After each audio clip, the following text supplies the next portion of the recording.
All right, as we get started with the autumn chill pattern, what we want to do is first identify the pieces before we actually start sewing. So as you can see from the photograph, we have the jacket front, the jacket back, a jacket self-facing, a collar piece, a cargo pocket with a flap, a sleeve tab, and actually the breast pocket of the jacket. So now that we know what the pieces are, we're going to go ahead and get started with the first step, which is going to be to sew the center back seam of the actual jacket. So let's do that step now, and then we'll get moving on through this construction.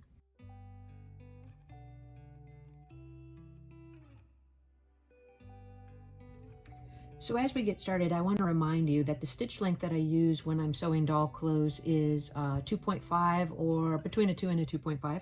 And I also use a 1/4 inch quilter foot for my sewing because the seam allowance on all the doll clothes patterns is a 1/4 of an inch. So if that's something that you need to know, I just wanted to bring that to your attention now. So we're going to go ahead and sew that center back seam of the jacket, and then we're going to press it open.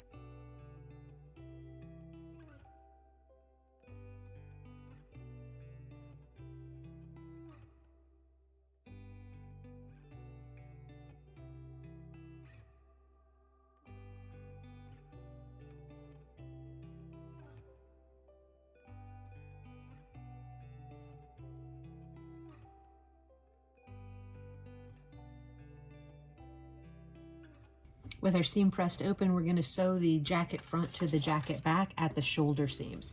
Now, if you're someone that likes to use pins a lot, I recommend that you pin garments as much as you need to feel comfortable with your sewing. I feel more comfortable not pinning it because I tend to run them over with my needle anyway, but I want you to do what works best for you in this construction.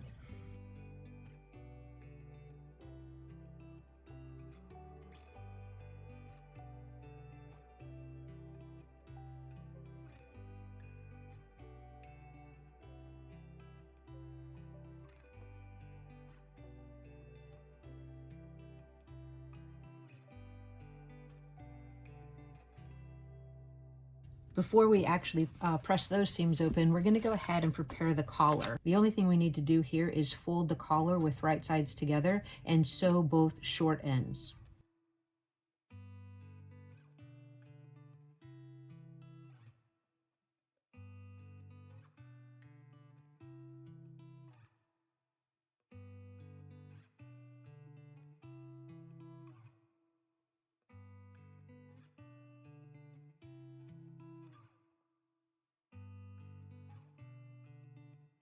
We're going to clip and trim that seam allowance. We're going to turn the collar right side out and give it a press, and we're also going to press the shoulder seams of the jacket.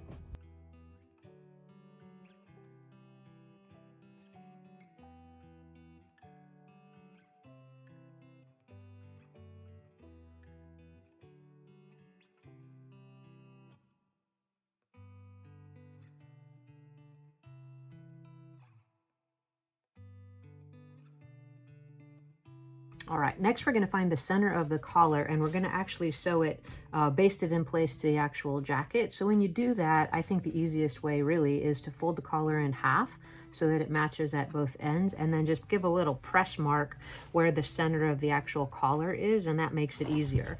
Before you actually baste it to the jacket, I find it to be easiest if you do a few clips in towards the curved edge of the jacket so that you can work the jacket collar so that you can sew the jacket collar in easier around that curve.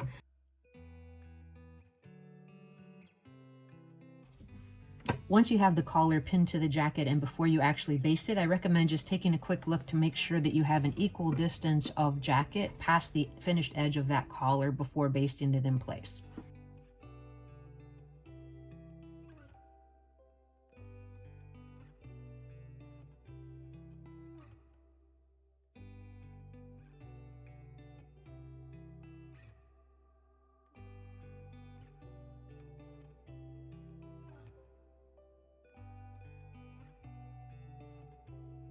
Once it's basted in place, remove those pins and just make sure to check both sides to make sure that you didn't create any tucks or puckers.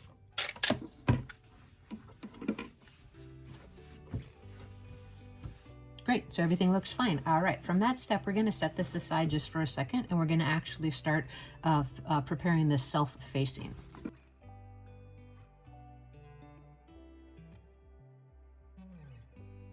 So this is the actual jacket facing piece, and this jacket is not fully lined, it's just got a self-facing. So we're going to sew the facing together here at the top edge, which is actually the back of the neck.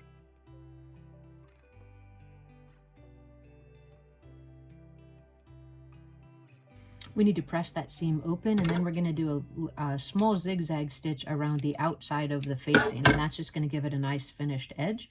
So let me press that open and we'll do that.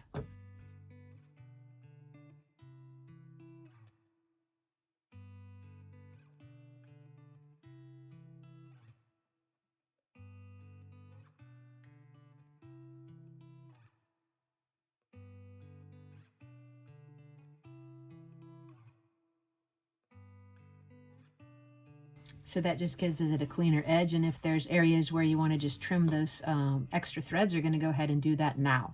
And then we'll move on to the next step, which will be to apply the facing to the jacket with right sides together and matching the center.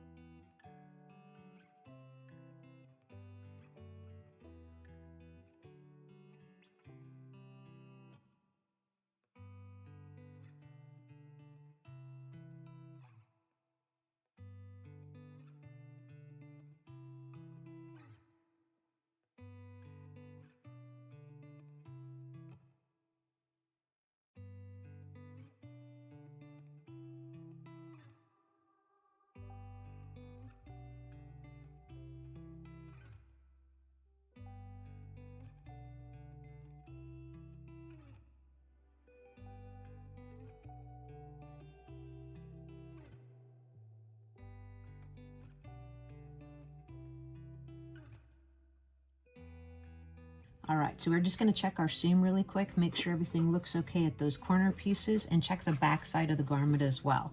This is where you could notice any tucks or puckers that may have occurred as you were going around, since there's a lot of volume to the back of the shoulders right there. But everything looks okay, so I'm going to trim and clip into that seam allowance, clip at those corners, and turn the jacket right side out.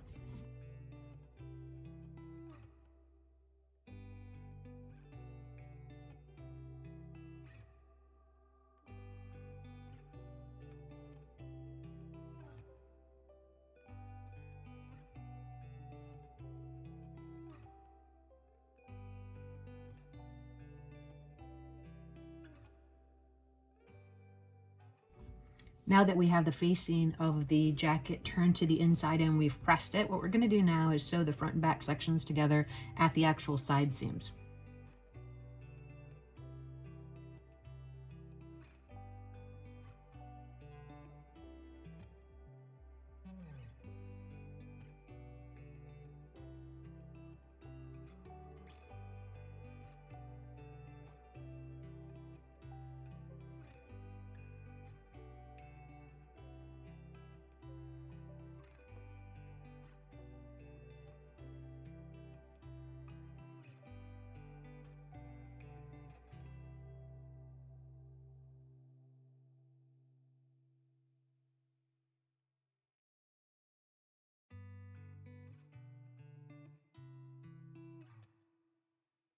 Next, you're going to hem the sleeve, and one way that I like to do this is I like to run a zigzag stitch along the raw edge of the sleeve. That's just to keep it from fraying, and then turn it up 1/4 of an inch and top stitch it.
Next, we're going to prepare the tabs for the actual sleeves, and there's a lot of different ways to do this, but one thing that I found to be really helpful is if you use a little bit of single-sided fusible interfacing and then one of these Teflon pads to iron in between, it can help hold the folds on the tabs and also on pockets so that you can get that top stitch done without too much trouble. So that's what I'm going to do now. I'm going to fold in one short edge, 1/4 of an inch, and then I'm going to fold both sides in 1/4 of an inch, and I'm going to apply that fusible interfacing to hold it in place. And then I'm going to actually just do a little top stitching over at the machine.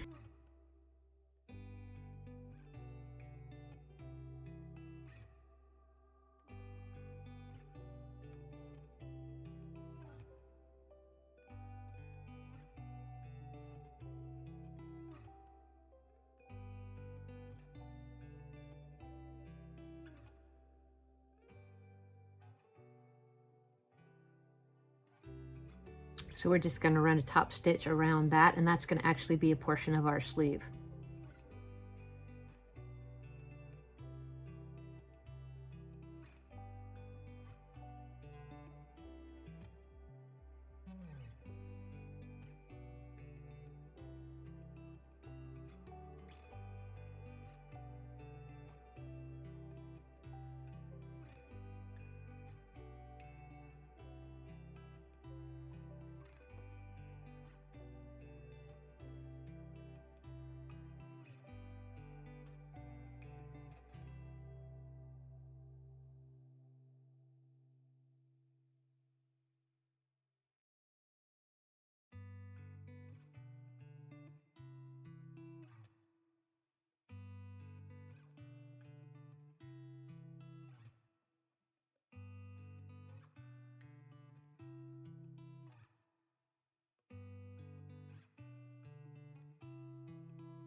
All right, we're gonna press that seam open for the sleeve, and then we're gonna actually set it into the jacket. This is called sewing in the round. And the first time that I saw this, it really freaked me out. But once you get used to it, and as long as the pattern pieces work well together, it's really not that challenging. You have a pretty good amount of space. You just have to take your time with it. And if you're nervous about it, you can always baste the sleeve in place before you actually sew it.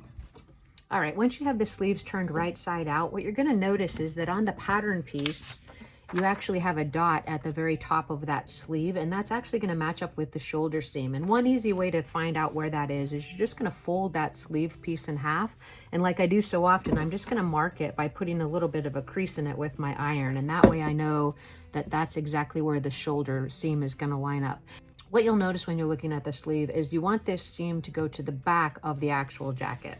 So when we're looking at it with it turned inside out, we're going to place the sleeve to the inside, but since we want that seam on the back side, we're going to flip it over and we're going to match that folded line to the center. We're going to pin this in place and then we're going to stitch it.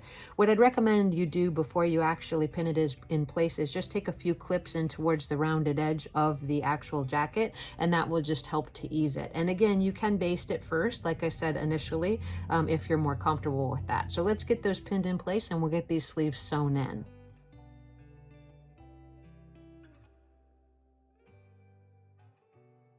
All right, we have our sleeve completely pinned in place, and I'll just bring it to your attention that the back seam of the sleeve, which is right here, is going to the back of the jacket. It is not lining up with that side seam. So let's go ahead and sew those in place and move on to the next step.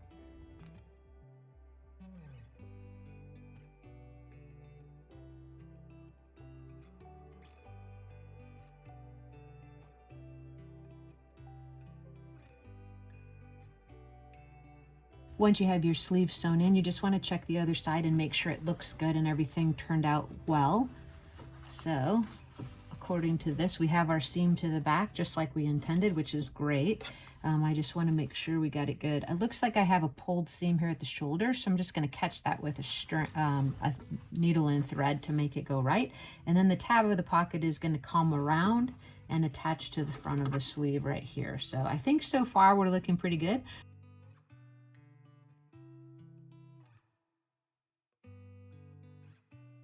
All right, well, we're coming to the final steps for the construction of the Autumn Chill jacket, and I'm super happy about that. We just have really the pockets to finish and to hem the jacket, and then to add any buttons or trim and snaps at the front if you want that. So the easiest way to construct the cargo pocket, it's super simple, is to just fold it in half with right sides together and give it a little press. It's always good to maintain a little press mark as your point of reference because you can always iron it out later. Then once you have the center of the pocket indicated, you're going to look at the actual pattern piece and notice that we're going to be folding it in towards that center at 2 lines. So I'm just going to mark with my heat erasable marker where those actual lines are going to be, and I'm going to also press that on my pattern as well.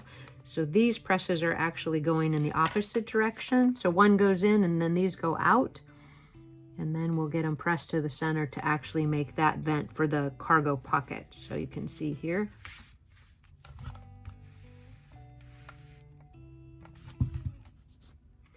And then do the same thing on that second side. And I love heat erasable markers. If it's not something you're used to using, I highly recommend it. It easily shows you where you need to sew or where you need to stop a dart, etc. But then they just go away as soon as you erase them. So that's cool. All right, so that's how it looks so far. And then we're just gonna pull those fold lines in towards that initial press line, and that is actually gonna create the vent. So give that one final press, and then you're gonna baste the top and the bottom of the vent to hold it in place. Once you have it basted is when we'll turn the edges under and create the rest of the pocket. So that's how it is right there. So when we go over to the sewing machine, I'm gonna baste those vents as well as do the flaps for both the cargo pocket and the breast pocket. Come back over to the ironing board, turn those pockets right side out, give them a press, and then attach them to the jacket.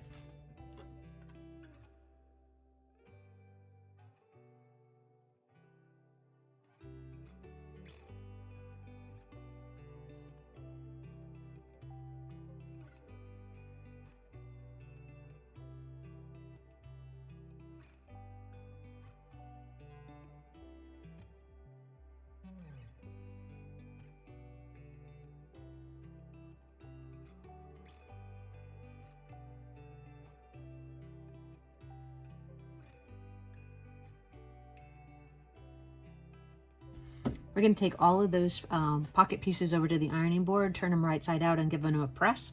And then we're going to decide if we actually want to top stitch on the pockets before we apply it to the jacket.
All right, I did employ that same interfacing trick on the back of that cargo pocket just because there were a lot of fold ups, and that way when I do the top stitching on it, it's going to be a lot easier to do.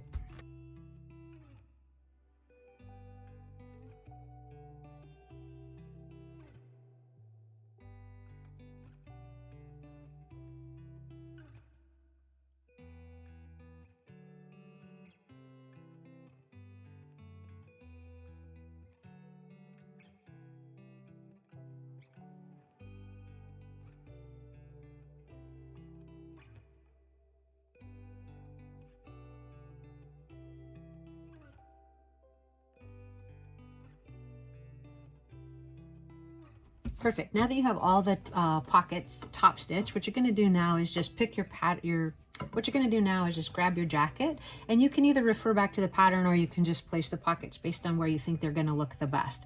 So these are the actual breast pockets, so we're going to have them up here, and all we're going to do is turn it upside down and then sew across where we want it, and then flip it back down and press it and actually secure it with a button in place. So let's go ahead and place the pockets on the jacket where we want it and get it sewn in place.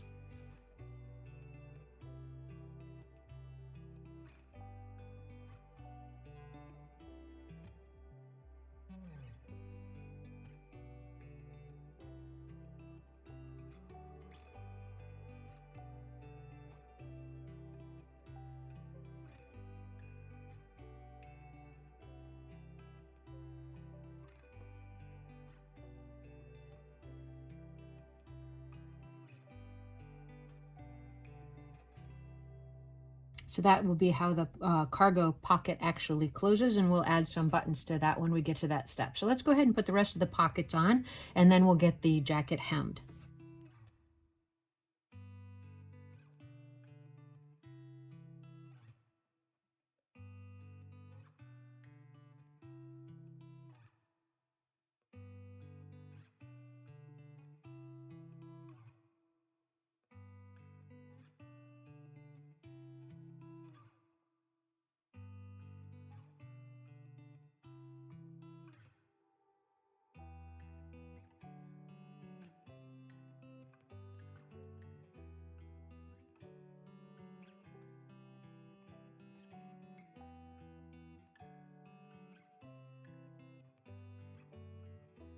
All right, now that we have all the pockets sewn on, and remember we got that interfacing out of the way, and the reason we did that is I think it's a lot easier to do a nice hemline when you have the interfacing unsewn.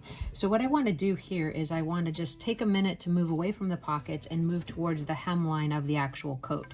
So the first step I'm going to do is I'm going to zigzag across the entire bottom raw edge of that hem, and then I'll show you what the next step is after that.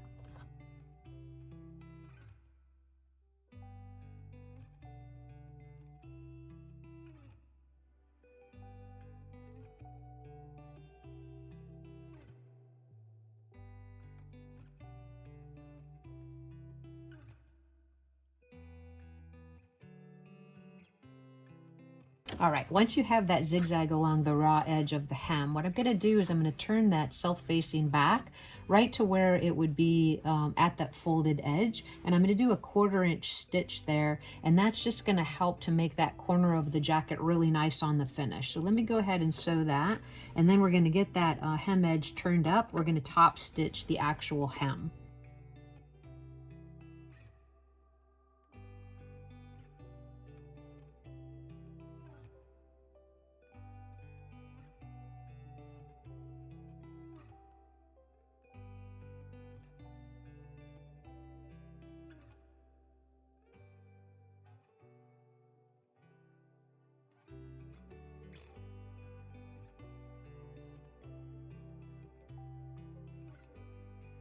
All right, we're going to take that over to the ironing board and press that hem up.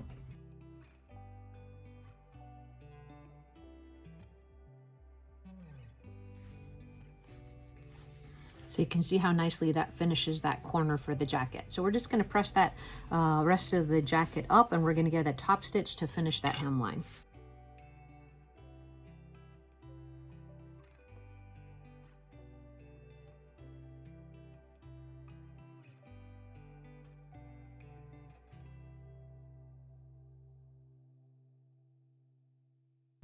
As you're sewing the hemline of the jacket, you can actually then decide if you want to do some additional top stitching too up the front of the jacket and around the collar.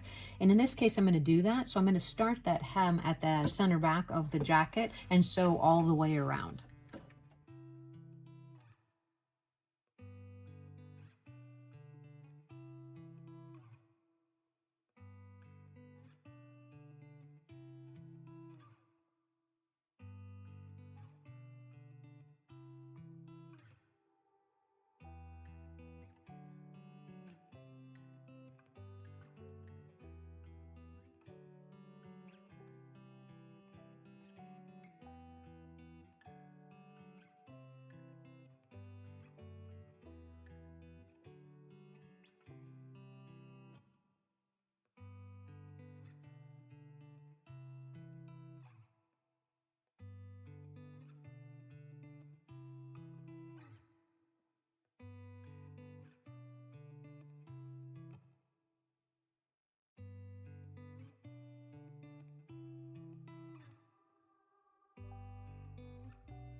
Now that we have that top stitching done, what we're going to do is just press those pocket flaps down, as you can see, and we're going to secure the pockets closed with buttons at each side. And then you'll notice one more step that we have to accomplish is we want to tack the self-facing or the interfacing to the inside of the jacket. So what I would recommend is that you match that center seam of the interfacing to the center seam of the back and do a little hand stitch there. And then you want to press the jacket open like it's over the shoulder of the doll, and then you want to catch the self-facing to the shoulder seam as well, and that should keep everything nice and clean on the inside. You can also either use some pinking shears to cut these threads down and make it nice and clean on the inside, and then let's see how it looks once we get those buttons attached, and we'll get a few photographs on our doll and see how our project turned out. With the addition of the buttons, the cargo pocket coat is finally complete. It's shown here on the Garrick Kingsman doll, and this pattern will be available for these dolls later this week. This is the Autumn Chill pattern. Thank you so much for coming along with me today. As always, I appreciate you watching. Please hit that subscribe and like button. If you have any questions, please list them in the comment section below, and I'll see you in the next video.